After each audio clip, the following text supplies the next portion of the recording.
Hey, my Reddit story lovers, welcome back to Bedtime Blocks. Tonight's story is a raw and emotional one about betrayal, heartbreak, and the painful discovery that sometimes the people we trust most can hurt us in ways we never expect. It's a journey of loss, letting go, and slowly finding the strength to rebuild. So settle in, get cozy, and let this story carry you through every twist, every tear, and every step toward healing. You ever get that gut punch feeling when someone you care about does the one thing you never thought they would? I felt it the second I opened Instagram that morning and saw the photo. It wasn't even subtle. Two people, smiling wide, arms wrapped around each other like they belonged. Her hair dark and shining in the sunlight, her eyes squinted into happy crescents. And him, my ex. I stared at the screen like it was lying to me. The smell of stale coffee lingered in my apartment, the half-finished mug sitting on the counter. Outside, I could hear a neighbor's dog barking and the hum of traffic, but it all faded into the background. My heart thudded against my ribs, heavy and slow, almost mocking. It wasn't the fact that my ex had moved on, that was expected. We'd broken up months ago, and I'd already convinced myself I was fine with it. What gutted me was who he had moved on with. Not a stranger, not someone random. It was her, my best friend. The one who'd been there through the late night calls, the messy crying, the endless loops of, "You deserve better." She'd held me together when I was breaking apart, and now she was holding him.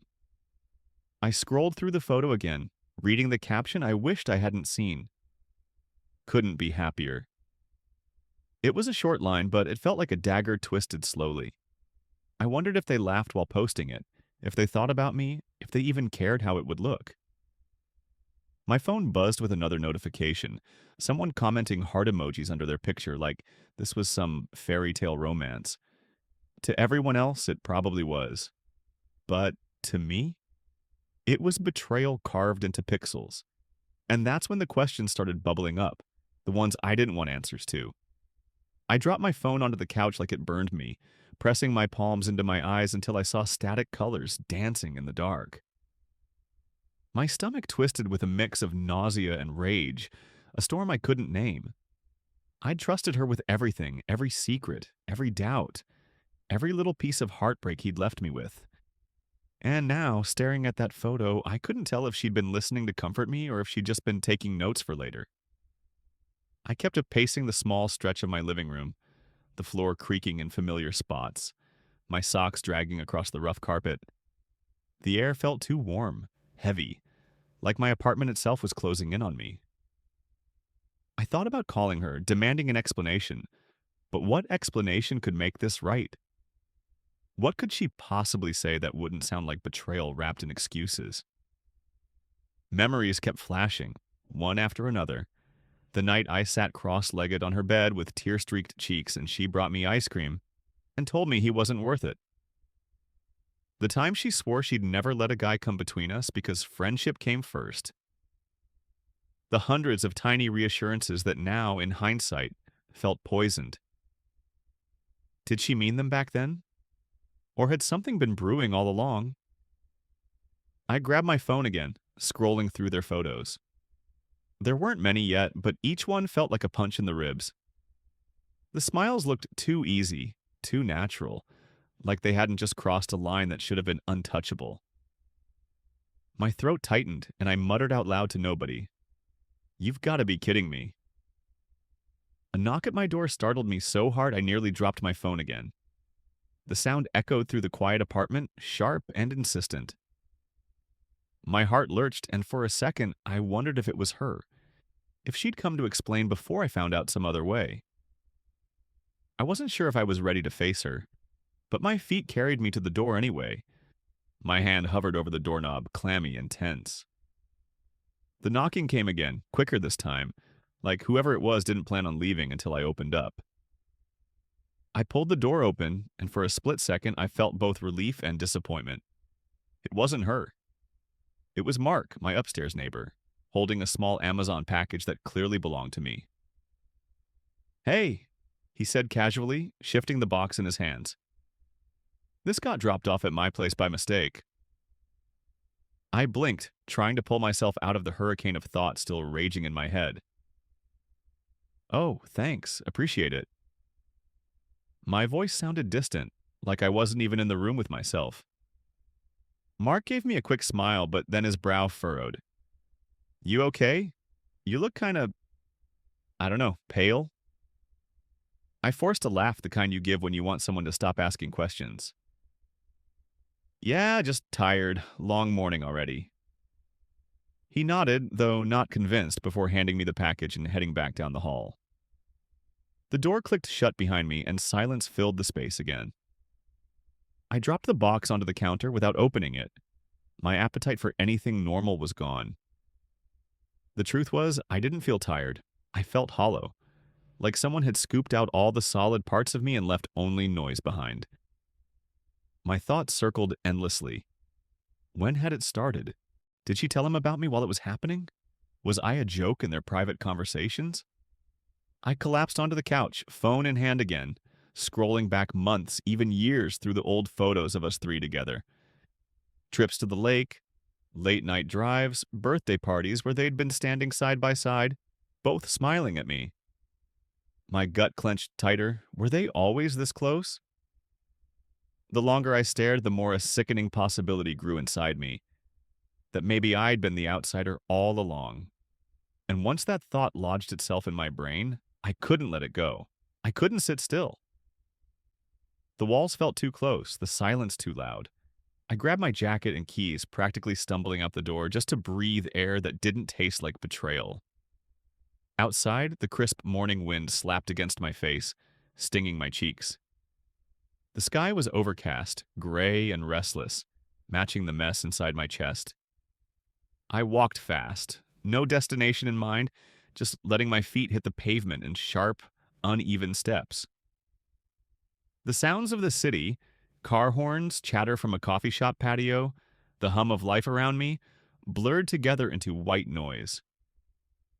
My hands shook in my pockets, every nerve wired tight. I thought about texting her. My fingers itched to type something raw and jagged. How could you? Or, seriously?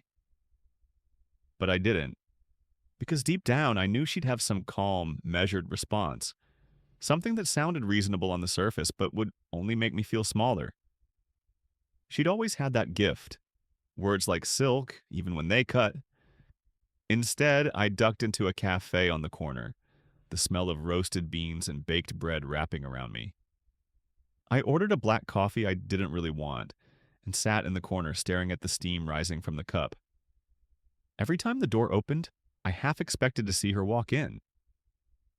My phone buzzed on the table, screen lighting up with her name.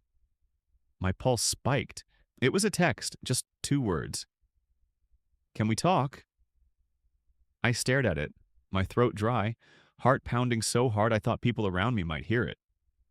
This was it, the confrontation I'd both dreaded and craved. I typed back a shaky, simple reply. Where? Her reply came faster than I was ready for. Your place? I stared at the message, the cafe's chatter fading into a low hum. My apartment. Our safe space. She'd spent countless nights there, sprawled on my couch, stealing my blankets, calling it her second home. The thought of her stepping into that space now after everything felt unbearable. And yet part of me wanted it. Needed to look her in the eyes and see if there was even a flicker of guilt there. I typed back 1 word.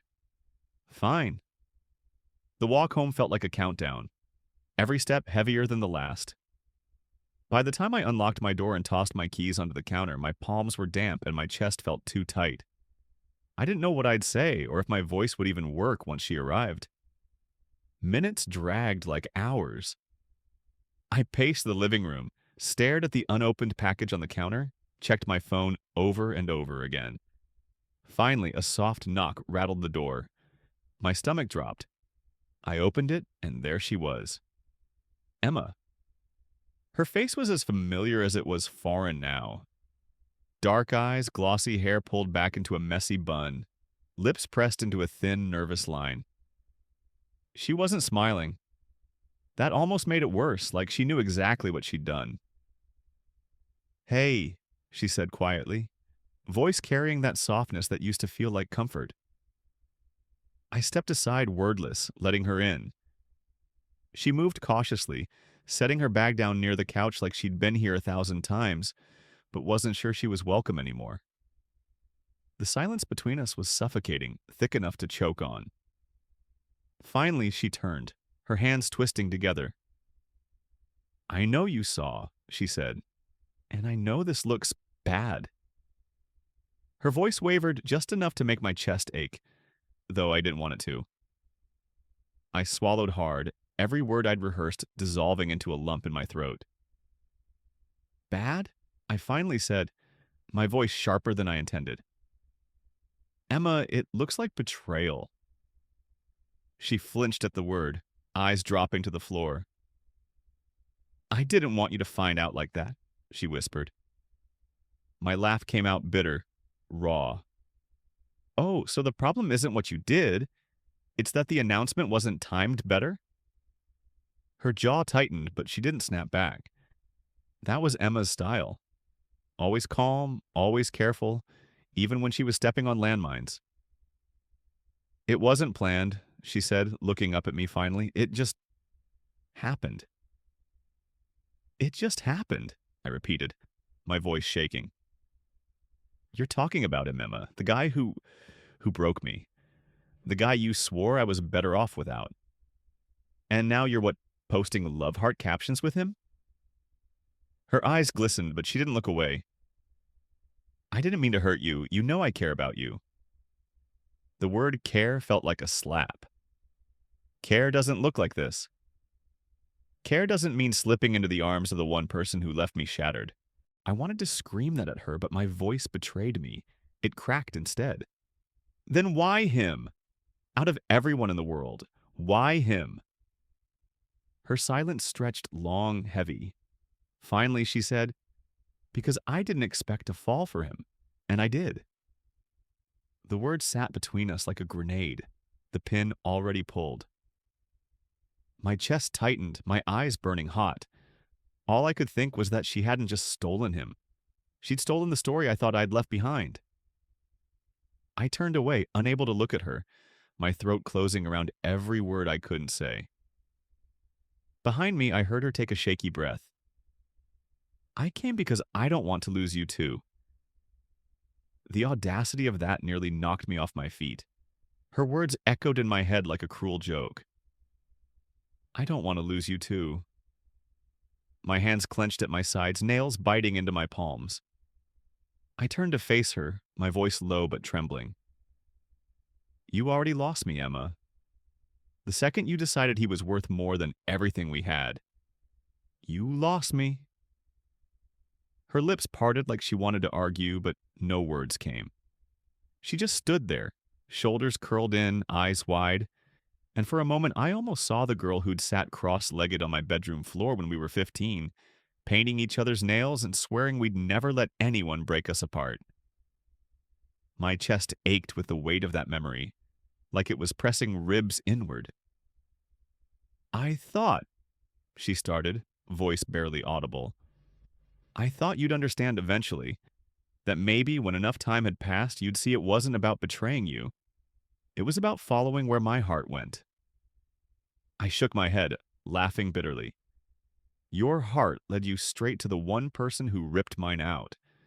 You think time will make that poetic? You think someday I'll clap for you two, like it was meant to be?" Her cheeks flushed red, a tear slipping down despite her trying to hold it back. "You don't know how hard this has been for me." That pushed me over the edge. "Hard for you?" I snapped, my voice louder than I'd intended. A few neighbors probably heard, but I didn't care. "You didn't wake up to pictures of your best friend with your ex plastered online for everyone to cheer at. You didn't have to question if every piece of advice you gave me was just practice for your own future with him." The room buzzed with tension, every second stretching. She covered her face with her hands, shaking her head. "I never wanted to be your enemy." "You succeeded anyway," I said flatly. Silence fell heavy again, only the faint hum of my fridge breaking it. Her shoulders sagged like my words had drained her, but a stubborn glint still lingered in her eyes. She wasn't ready to leave. Emma sat down on the edge of my couch, shoulders tight, twisting her fingers together. I stayed standing, arms crossed, heart hammering so loud it felt like it filled the room. The air between us smelled faintly of her perfume, vanilla and something floral, and it hit me how familiar it was, how it used to mean safety. Now it just made my throat burn. "You think I planned this?" she said finally, her voice steadier than before. But I didn't. It blindsided me too. I fought it for months. I kept telling myself it wasn't real, that it couldn't happen. But the more time we spent together, the more it... She trailed off, searching for words. It felt inevitable. Inevitable, I repeated, the word tasting like rust in my mouth. "So, all those times you were warning me about him, telling me I deserved better, were those lies? Or were you just trying to keep me out of the way?" Her head snapped up, eyes wide with hurt. "Don't do that. Don't twist this into me scheming against you. I was there for you, always. I loved you. Still do.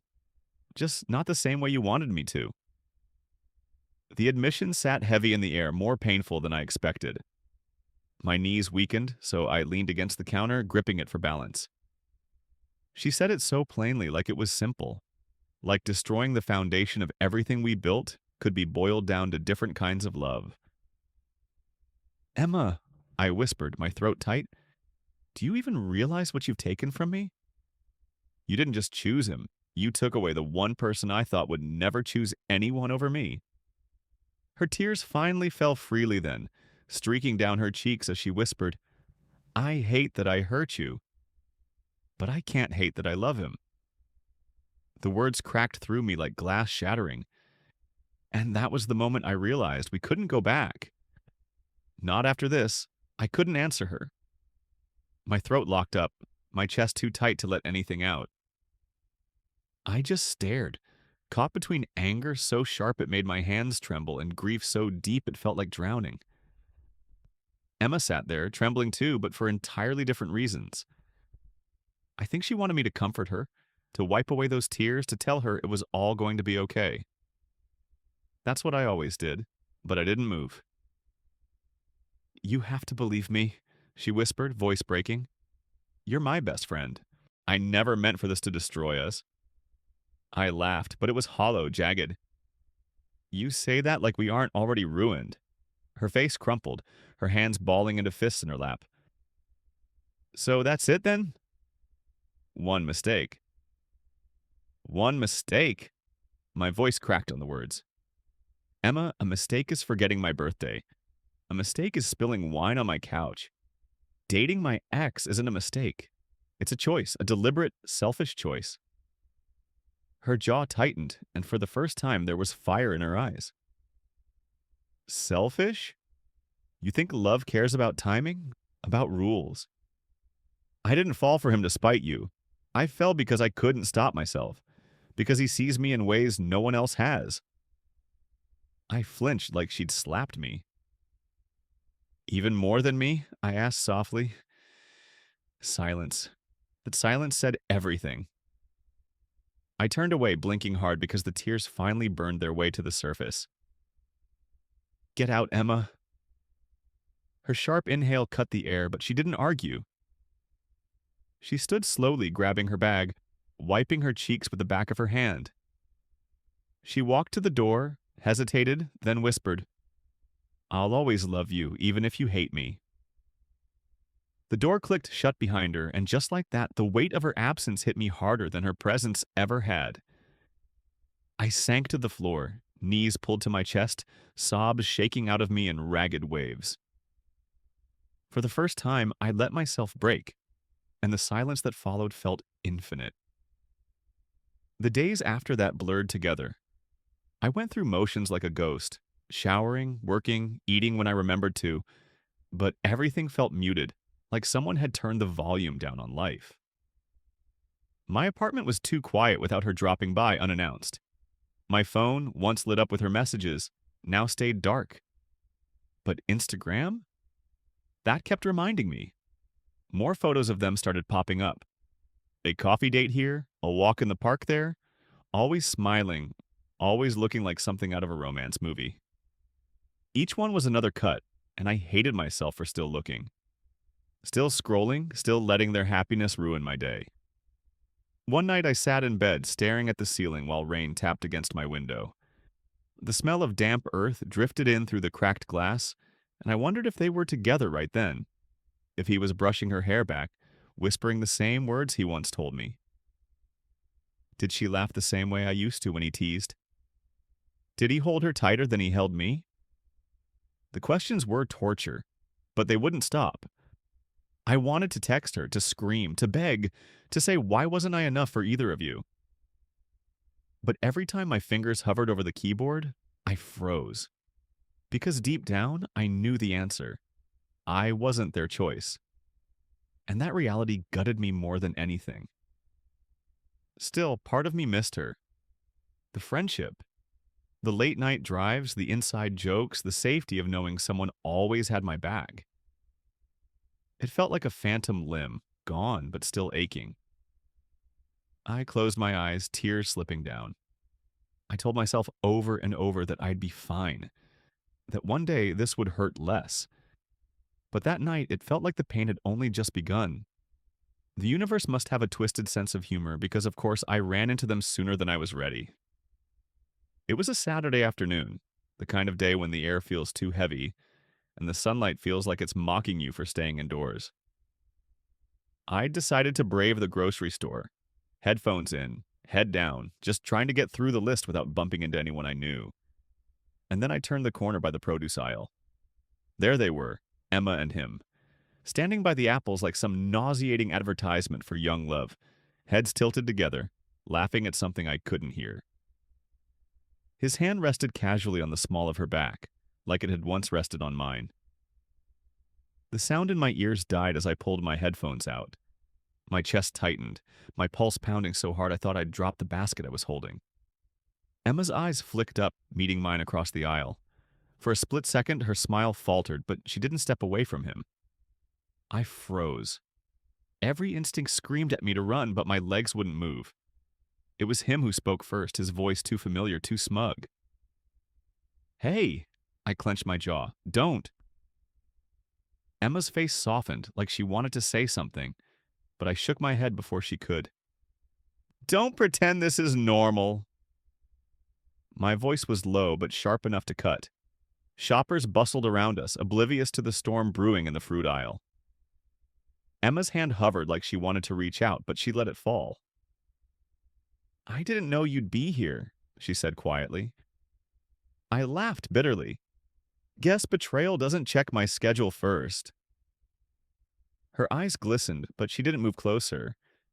He, on the other hand, tightened his arm around her like I was some kind of threat. The sight made bile rise in my throat. I dropped the basket right there, apples rolling across the floor. "Enjoy your shopping," I muttered, and turned on my heel before they could see the tears welling in my eyes. Outside, the sunlight felt harsher, sharper, and for the first time, I realized just how small my world had become without her in it. That night, I couldn't sleep. Every time I closed my eyes, I saw their faces. His smug smile, her guilty eyes, their bodies leaning into each other like they fit perfectly. My sheets felt too heavy, the air in my room too still. I tossed and turned, replaying every detail of the grocery store over and over until the memory blurred with my imagination. At 2 a.m., I gave up. I sat on the edge of my bed, staring at the glow of my phone. My finger hovered over Emma's name, that familiar contact photo of her grinning with sunglasses crooked on her face. My chest ached. I wanted to text her, to scream at her, to ask why she hadn't pulled away in that moment. But I didn't. I knew I'd only hate myself more in the morning if I did. Instead, I opened notes and started typing. A letter I'd never send. I wrote everything I couldn't say out loud: the anger, the betrayal, the loneliness, the way I felt erased from my own story. Words poured out faster than I could think, tears dripping onto the screen as I typed. By the time I stopped, the sky outside was pale gray with dawn. Reading it back, I realized it wasn't just a letter to her. It was a letter to myself, too. A reminder of what I deserved. A record of what I'd survived. For the first time in weeks, my chest loosened. Just slightly. I saved the note and closed my phone. It didn't make the pain disappear. It didn't fix what was broken. But it felt like the first step towards something I hadn't believed was possible. Letting go. And maybe, just maybe, starting over. Healing isn't a straight line. I learned that fast. Some mornings I'd wake up almost okay, sunlight sneaking through my blinds, the smell of coffee grounding me. For a few minutes I could pretend things were normal again, that Emma was just a text away, that the photos never existed. But then the silence would hit, the absence of her voice, her laughter, her constant presence. And suddenly the day felt heavier than I could carry. I started walking a lot.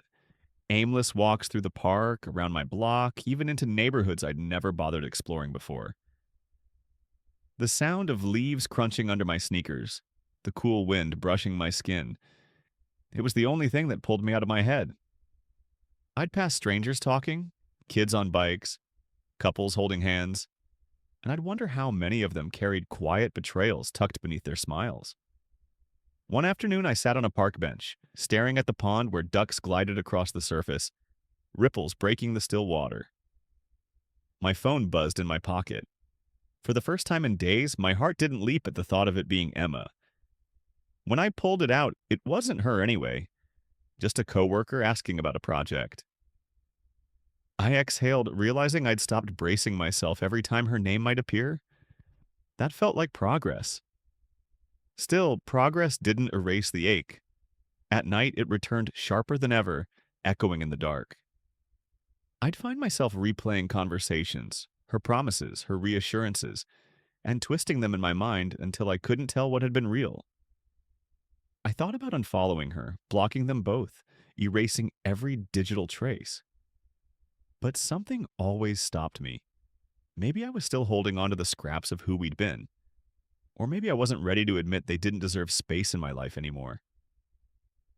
As I sat there watching the ducks dip beneath the water, a thought hit me so clearly it made my chest tighten. I couldn't move forward until I chose to let go. But choosing was harder than it sounded. A week later, fate tested me again. I was grabbing coffee at the cafe near my office, the same one where I'd read her text asking to talk. The smell of espresso hung thick in the air, jazz humming softly through the speakers. I was scrolling absently through my phone, waiting for my order, when a familiar laugh drifted across the room. I froze. Emma. She was at a corner table with him, their drinks half finished, his hand tapping hers absent-mindedly as he spoke. She was laughing, head tilted back, the kind of laugh that used to be mine to share. My stomach dropped, but this time I didn't bolt. I stood there, rooted, heart racing but steadier than before. The barista called my name, and I forced my legs to move, grabbing the cup like it was an anchor. Emma noticed me then. Her eyes widened, her smile fading. She looked like she might get up, might walk over. For a moment, the entire cafe seemed to pause. Her, me, him watching quietly, the chatter around us dimming. But instead of waiting, instead of letting her dictate the moment, I gave her a small nod. Not a smile, not forgiveness, just acknowledgement. Then I turned and walked out. The air outside was cool, the breeze carrying the scent of rain. My chest still hurt, but not in the same way. It wasn't knives anymore, it was bruises, sore, tender, but healing. And for the first time, I realized I didn't owe her anything. Not anger, not forgiveness, not even words. I owed myself peace. And walking away was the closest I'd come to finding it. Peace isn't something that shows up overnight. It comes in fragments, small, almost invisible moments that only make sense when you look back. I didn't notice it at first, but things started shifting in the weeks after that cafe run in. Work became easier to focus on.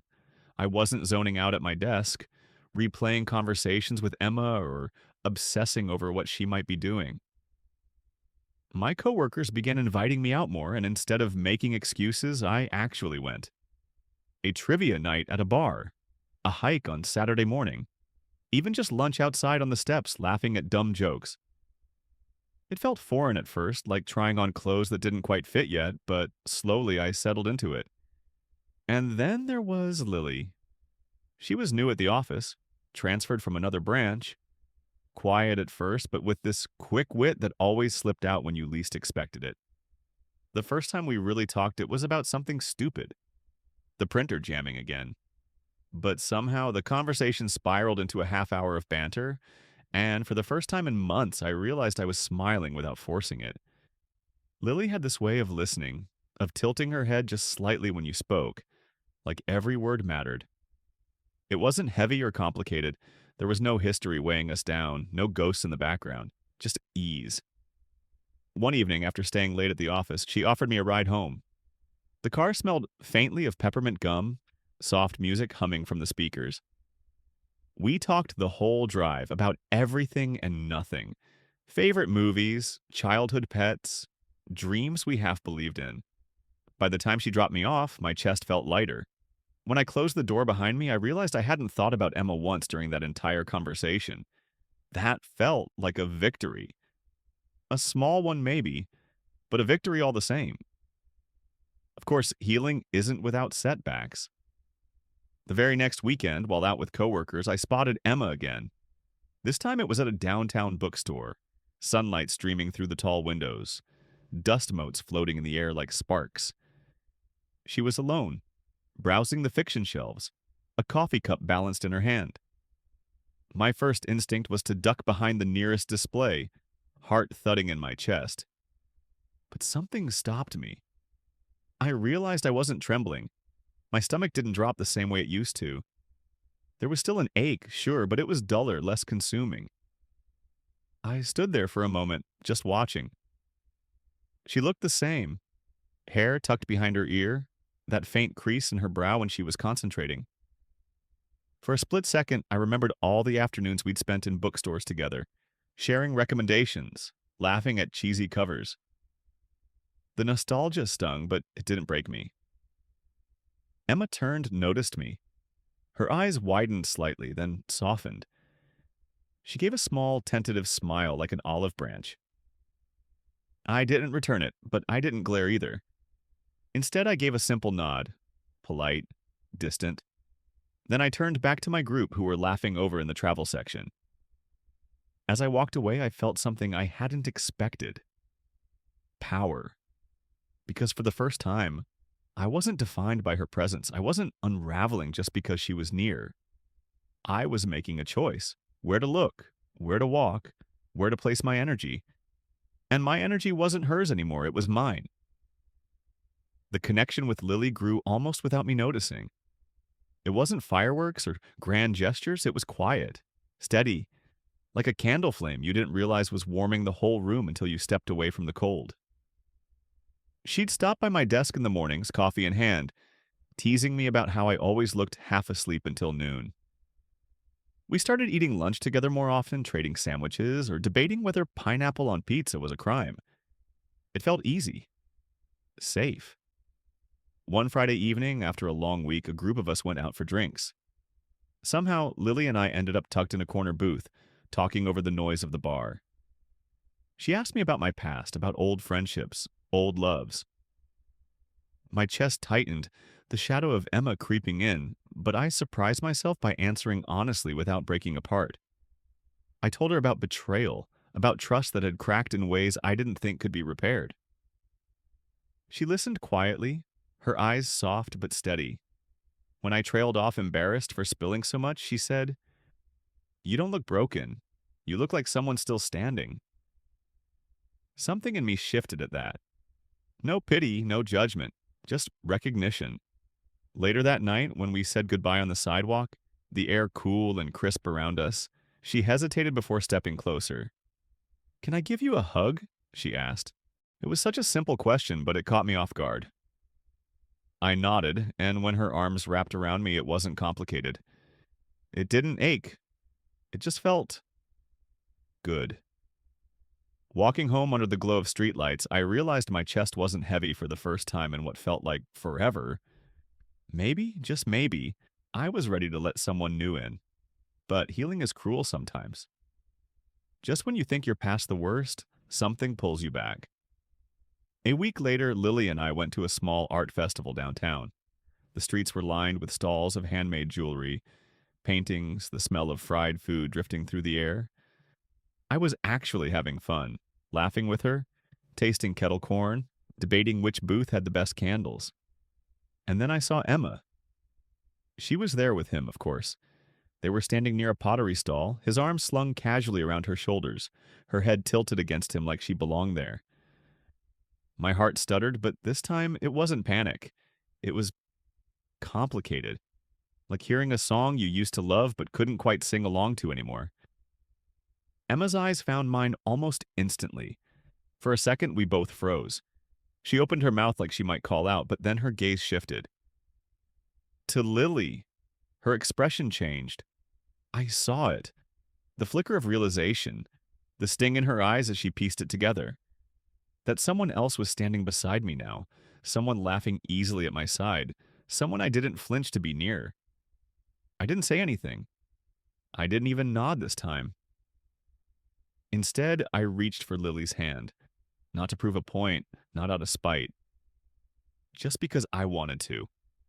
Her fingers laced with mine effortlessly, warm and steady. And when Emma looked away, my chest didn't cave in. It expanded. Because in that moment, I realized I wasn't living in her shadow anymore. I was finally stepping out into my own light. The days after the festival felt different, lighter, like I'd crossed some invisible line I'd been standing on for too long. Holding Lily's hand in front of Emma hadn't been about revenge, it had been about choosing myself. For once, I wasn't measuring my happiness against Emma's, I was just living. Lily and I fell into an easy rhythm. Movie nights at her place with mismatched blankets. Saturday mornings spent wandering farmers' markets, laughing as she bartered for fresh flowers. She had this way of making even the smallest moments feel important, like life didn't need to be grand to be good. But still, Emma lingered at the edges. Old memories have sharp teeth, and sometimes in the quiet, I'd hear her laugh or remember a night we swore we'd never let anyone come between us. Those thoughts stung, but they didn't consume me the way they once had. Then, one evening, as I was leaving work, I found her waiting outside. Emma. She leaned against the building, arms crossed, looking smaller than I remembered. When she saw me, she straightened, eyes searching mine. Can we talk? She asked softly. Every muscle in my body tensed. I almost said no, almost walked past her without a second thought. But something in her expression stopped me. Not guilt, not arrogance, just exhaustion. 5 minutes, I said flatly. We walked to a bench nearby. The city buzzed around us, cars honking, people rushing past, but the world narrowed down to her voice. I saw you the other day, she said quietly. With her. I didn't respond. Emma's lips trembled, her voice breaking. I'm glad you're finding someone. I really am. But I need you to know. I miss you. Not him, not us. You. My best friend. Her words cut deeper than I expected. Because for all the pain, for all the betrayal, part of me still missed her too. But I wasn't sure missing her was enough anymore. I sat there in silence, staring at the cracks in the pavement, while Emma's words hung in the air. The streetlight above flickered faintly, buzzing like it couldn't decide whether to stay on or burn out. Fitting. You don't get to say that, I finally whispered. You don't get to act like we can separate what you did from who you are to me. You were my safe place, Emma, and you shattered that.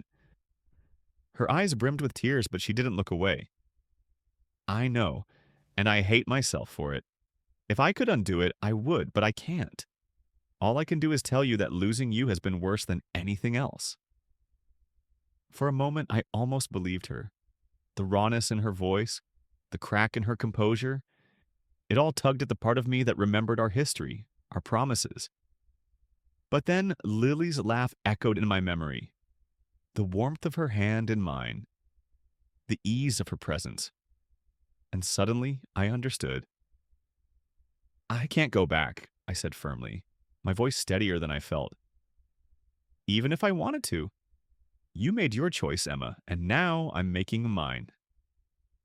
Her tears slipped free then, rolling down her cheeks as she nodded. I figured I just needed to say it out loud. We sat there for another moment, two people bound by years of friendship, undone by one decision. Finally, she stood, brushing at her face. "Goodbye," she whispered. I watched her walk away, swallowed by the crowd.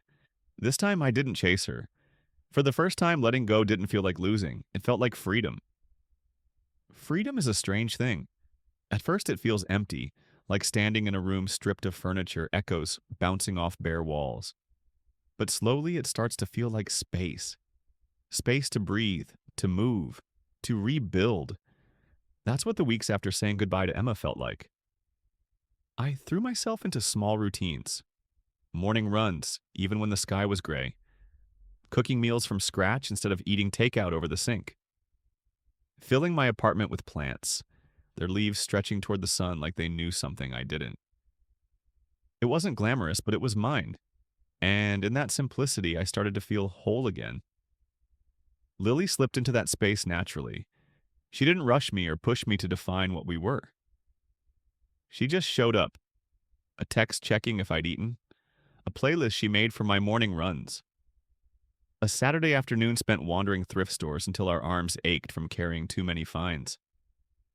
One night, as we sat on my couch surrounded by the glow of candles, she turned to me with that thoughtful look of hers. "You know," she said softly, "you don't talk about her as much anymore." It took me a moment to realize she meant Emma. My chest tightened, not from pain but from surprise. She was right. The constant replay of memories, the sharp pangs every time her name crossed my mind. It had faded, dulled into something distant. "She doesn't live in my head the same way," I admitted. "I think I'm finally done." Lily smiled, small but real. "That's good. You deserve better." For once, I didn't argue. As she leaned her head on my shoulder, the scent of her shampoo, something floral and sweet, wrapped around me. My chest swelled with something unfamiliar but welcome. It wasn't just survival anymore, it was hope. Hope has a way of sneaking up on you. It shows up in the smallest details. The way Lily laughed so hard at one of my dumb jokes that she snorted. The way she absent-mindedly reached for my hand while we crossed the street. The way silence between us never felt heavy. But with hope came fear, too. Fear that I'd ruin it. That the cracks Emma left in me were too deep to ever fully heal. Fear that one day, Lily would decide I wasn't worth the effort, and I'd be left piecing myself together again. One evening, I told her as much. We were sitting on her balcony, the city stretched out in glittering lights below, the air cool with the promise of rain. "I'm scared," I confessed, voice low, "that I'll mess this up, that I'll let old wounds get in the way." She looked at me, her eyes steady in the dim light. "You don't have to be perfect," she said simply. "You just have to be honest. With me and with yourself." Her words settled into me like roots.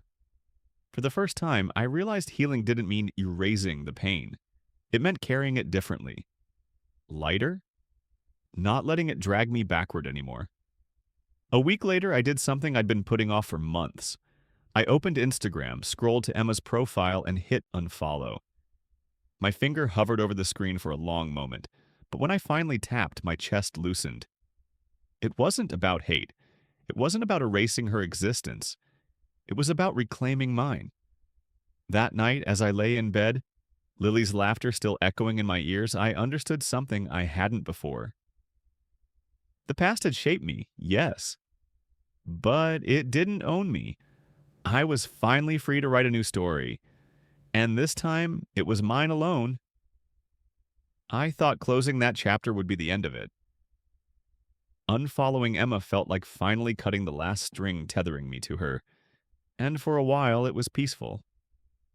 My phone felt lighter in my hands. My mind felt quieter. Lily and I grew closer, and life began to take on a rhythm that didn't ache anymore.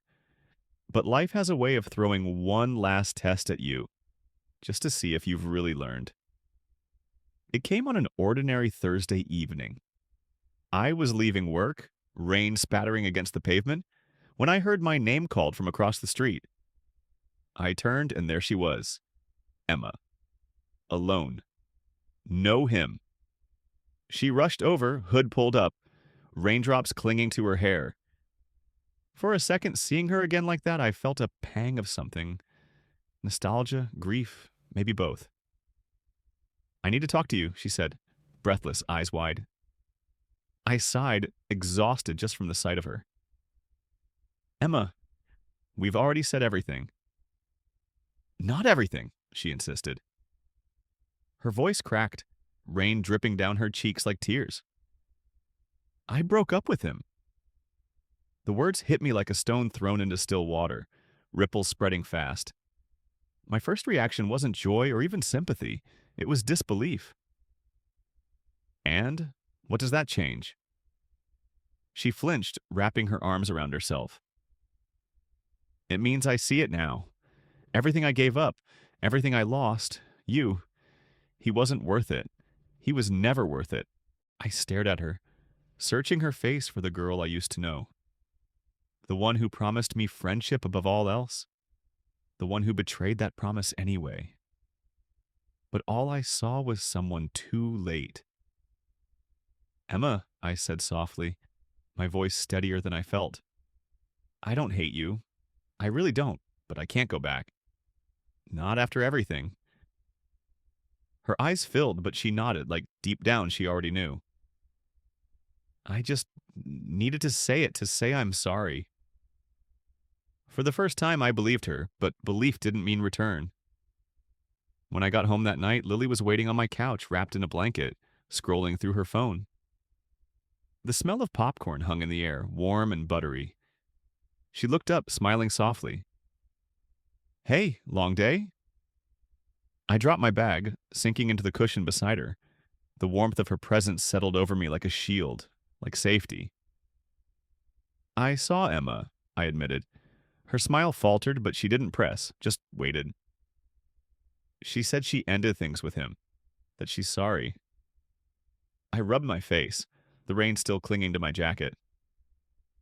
"And I think she meant it." Lily shifted closer, her hand finding mine, grounding me. "How did it make you feel?" I thought about it for a long moment. The shock, the pang of old memories, the truth in her eyes. And then I thought about Lily, about laughter in thrift shops, quiet talks on balconies, the peace I felt with her that Emma never gave me. "Lighter," I said finally. "Like I don't have to carry it anymore." Lily squeezed my hand, her smile returning. "Then that's all that matters." For the first time, I realized she was right. Emma's apology wasn't a key to reopening old doors. It was just a final stone placed on a grave I'd already buried. I leaned back, pulling Lily into my side. The rain pattered softly against the windows, steady and soothing. The past had been loud, chaotic, shattering. But the future? The future was quiet, gentle. A story I was finally ready to write with my own hands. And for the first time in a long time, I wasn't scared of what came next. Closure, I learned, isn't a single moment. It's a series of them. Tiny shifts that together form something whole. Emma's apology had been one, but the bigger moments came quietly in the life I was building without her. Like the Saturday morning Lily dragged me out of bed at sunrise to watch the city wake up from a rooftop cafe. We sat with steaming cups of coffee, the sky painted in soft pinks and oranges, and she leaned into me without saying a word. That silence felt more like home than any friendship I'd ever had. Or the night we got caught in a sudden downpour, running through the streets, soaked and laughing until our stomachs hurt. Water clung to Lily's hair, dripping down her face, and when she looked at me, eyes bright, I realized I wasn't thinking about the past at all. Only her. Only now. Healing didn't erase the scars. Sometimes when I walked past a place Emma and I used to haunt, my chest would tighten. Sometimes an old photo would resurface on my phone, and I'd feel that pang again. But the difference was, it didn't unravel me anymore. It didn't control me. One evening, Lily and I lay side by side on the couch, half asleep with a movie flickering in the background. My phone buzzed on the table. A friend had tagged me in an old memory from years back. A photo of me, Emma, and him.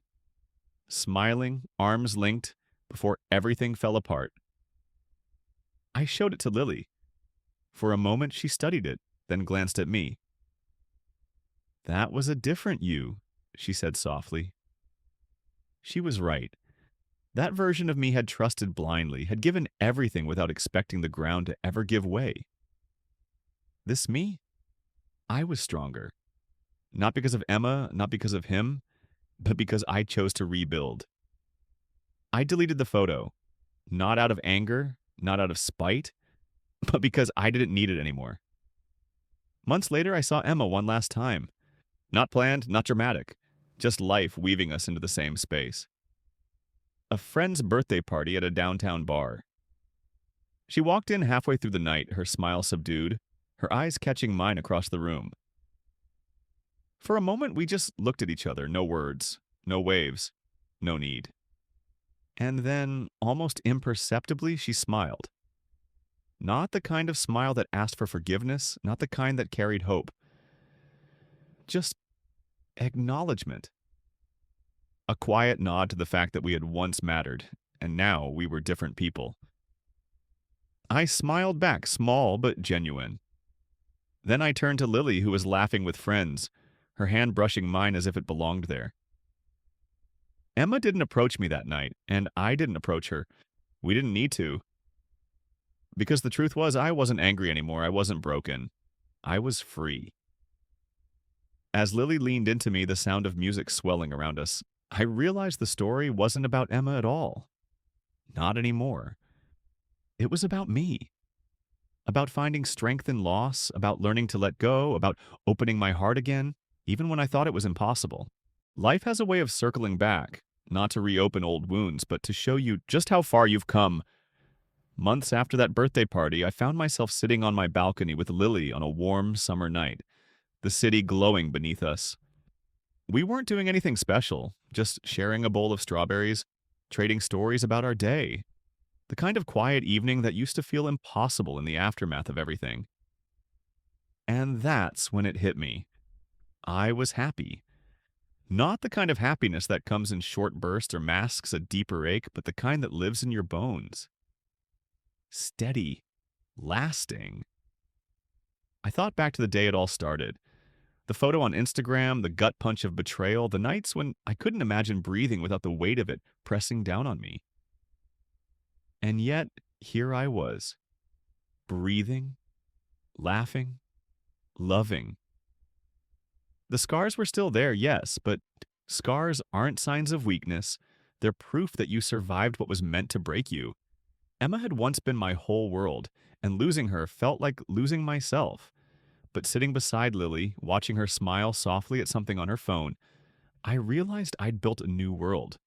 One where trust wasn't broken, where love wasn't a gamble, where peace wasn't fleeting. And maybe that was the point all along. Betrayal isn't the end of the story. It's just a brutal chapter that forces you to grow into someone you never imagined you could be. I don't hate Emma. I don't even resent her anymore. She was part of my story, but not the whole of it. She taught me what I wouldn't accept, what I truly needed, and in a strange way, she cleared the path for me to find this moment.